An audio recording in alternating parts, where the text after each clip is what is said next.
이번 주 초에 미국 투자에 있어서 성장주 비중을 60에서 70%에서 70%로 상향 조정을 했습니다.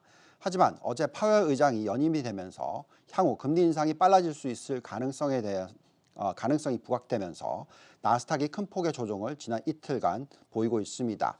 역대 최고점 대비해서 약 3.77%까지 하락을 했었고 21선을 하회하는 모습도 보여주기도 했었습니다. 따라서 지금 질문은 성장주 투자가 너무 늦은 것이 아닌가 하는 그런 의구심이 생기는 점입니다.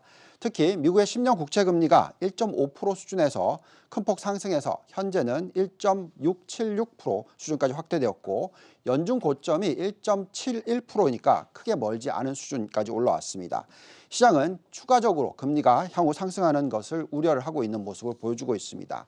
자, 그렇다면 이런 추세적인 변화와 함께 성장주 비중을 줄이고 가치주 비중을 높여야 할까요? 아니면 대세 하락장이 시작되었다라는 걱정을 해야 될까요? 이런 질문들을 하게 되는데 과거에 미국 증시가 단기 조정을 보일 수 있는 가능성에 대해서는 그 시기를 말씀을 드렸었습니다. 언제였냐면 금리 인상이 시작되는 전후로 3개월에서 6개월 정도 미국 증시의 조정이 있을 수 있다라고 말씀을 드렸죠. 자, 이 시기는 아마도 내년 2분기에서 3분기 사이에 나타날 확률이 높다라고 말씀을 드렸습니다. 자, 과거와 비교해 보면 이런 구간에서는 과거 S&P 500이 한 15% 정도의 조정, 나스닥은 19% 정도의 조정이 일어났었기 때문에 성장주의 조정이 더 컸었던 것을 감안하면 지금처럼 나스닥의 조정이 더 크게 나타나는 것을 보고 두 자릿수의 조정이 시작됐다라고 걱정을 하실 수도 있습니다. 하지만 진정 금리 인상 우려로서 시장이 앞으로 두 자릿수의 조정을 벌써 시작을 했을까요? 물론 그렇게 생각할 수도 있습니다만 개인적인 의견은 그렇게 보고 있지 않다라고 말씀을 드리겠습니다. 우선 파웰 의장의 매파적인 스탠스에 대해서는 지금 최근에 나타나는 인플레이션 관련 수치들을 보고 있으면 그렇게 변하지 않을 것 같다라는 생각이 들게 되는데요. 지금 보시면 BDI라고 하죠. 볼틱 운임 지수인데요. 지금 보시면은 올해 연초 대비해서 300%나 급등을 했던 이 가격이 자그마치 53%나 지난 한 달 반 사이에 폭락을 했습니다.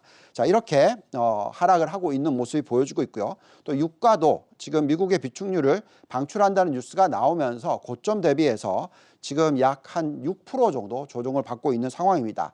물론 뉴스에 다시 산다라는 그런 경우라서 유가가 잠깐 올라가기도 했습니다만 중장기적으로서 계속 안정적인 유가 수준이 나올 것이다 라고 예상을 하고 있습니다.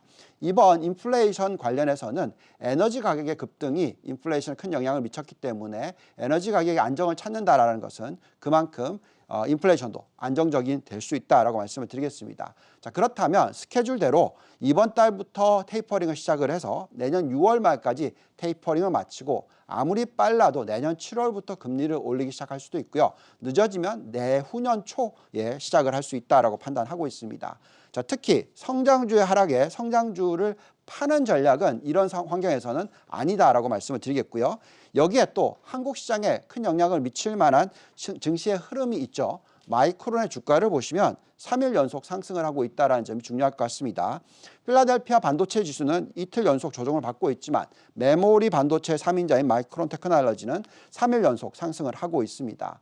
자, 이것이 의미하는 것은 최근 성장에 대한 기대가 높아지고 있는 메타버스에 대한 기대가 아직도 살아있고요. 또한 전기차, 자율주행에 대한 성장 스토리가 여전히 유효하다는 것을 의미하고 또 전반적으로 반도체 장비라든지 이런 시스템 쪽에 대한 관심이 늘어나고 있다라고 생각하시면 될 것 같습니다.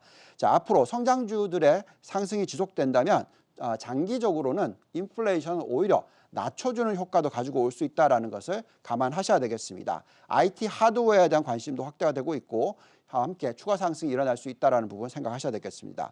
자, 그러면 글로벌 포트폴리오에 있어서 비중을 다시 한번 보겠습니다. 반도체 IT 30%, 바이오 헬스케어 15%, 신재생 에너지 전기차 25%이 정도의 성장주 투자를 전체 포트폴리오 70%로 가져가고요. 가치주로 보시면은 산업재 7%, 화석 연료 에너지 4%, 원자재 3%, 소비재 8%, 금융 8% 이렇게 투자를 하는 것이 적절한 투자 전략이다라고 말씀을 드리겠습니다.